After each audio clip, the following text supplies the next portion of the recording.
దేవుడు కూడా ఎవరిని పడితే వాళ్ళను శ్రమ పెట్టడు. ఎవరి మీద దేవునికి నమ్మకం ఉంటుందో, ఎవరి మీద దేవునికి విశ్వాసం ఉంటుందో, ఎవరి బ్రతుకులో ప్రమోషన్ తీసుకురావాలని దేవుడు అనుకుంటాడో వాళ్ళ బ్రతుకులోనే దేవుడు పరీక్షకు అనుమతిస్తాడు అన్నాడు సైతాను. యోబు ఊరకనే నేను స్తుతించలా, అవన్నీ తీసేయి, అప్పుడు నేను దూషించకపోతే నన్ను అడుగు అన్నాడు. అన్నీ తీసేస్తా ఉన్నప్పుడు సర్వం కోల్పోయాడు. యోబు బట్టలు చింపుకున్నాడు, అక్కడి నుంచి లేచాడు. లేచేటప్పుడు సైతాన్ గాడు ఏమని ఉంటాడు తెలుసా? చూడు బట్టలు చింపుకున్నాడు. బట్టలు చింపుకున్నాడంటే వెరీ నెక్స్ట్ చేయబోయేది ఏంటి? నిన్ను దూషిస్తాడు చూడు, నిన్ను శపిస్తాడు చూడు.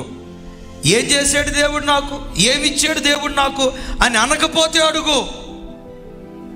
సైతాను దేవుని మీద వేద్యం వేసి ఉంటుంది. యోబు లేవనే లేచాడు, బట్టలు చింపుకున్నాడు, బూడిదలో కూర్చున్నాడు. వెంటనే సైతాను అని ఉంటాడు, చూడు బూడిదలో కూర్చున్నాడు, దుమ్మెత్తి పోసి నేను శపించకపోతే నన్ను అడుగు.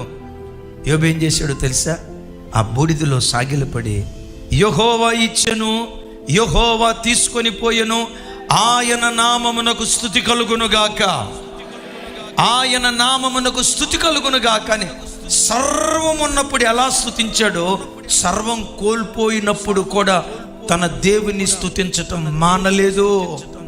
స్తుతించటం మానలేదు కాబట్టే ఆ స్తుతిని బట్టే ఆయన స్థితిని దేవుడు మార్చి కోల్పోయిన దానికంటే రెండంతలు దేవుడు ఆయనకు అనుగ్రహించాడు.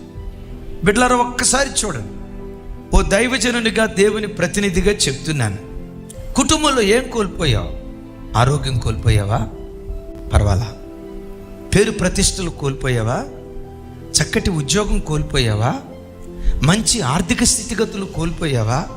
ఒకప్పుడు మా కుటుంబం ఎంత బాగుండేదోనండి, ఎంత సంతోషంగా బ్రతికేవాళ్ళమోనంటే, ఒకప్పుడు ఎంత సంతోషమో, ఇప్పుడు గుండెల నిండా దుఃఖం, పుట్టెడు దుఃఖం పెట్టుకొని వచ్చానండి. పర్వాలా, గుండెల నిండా పుట్టెడు దుఃఖం ఉన్నా ఈ స్థితిలో కూడా దేవుని స్తుతించడం ప్రారంభించు. ఈ స్థితిలో కూడా హృదయమారా ప్రభువుని ఆరాధించడం ప్రారంభించు. నీ స్తుతి కేకలు విని యేసు నామం పేరిట నీ స్తుతి ద్వారా స్థితిని దేవుడు మార్చునుగాక.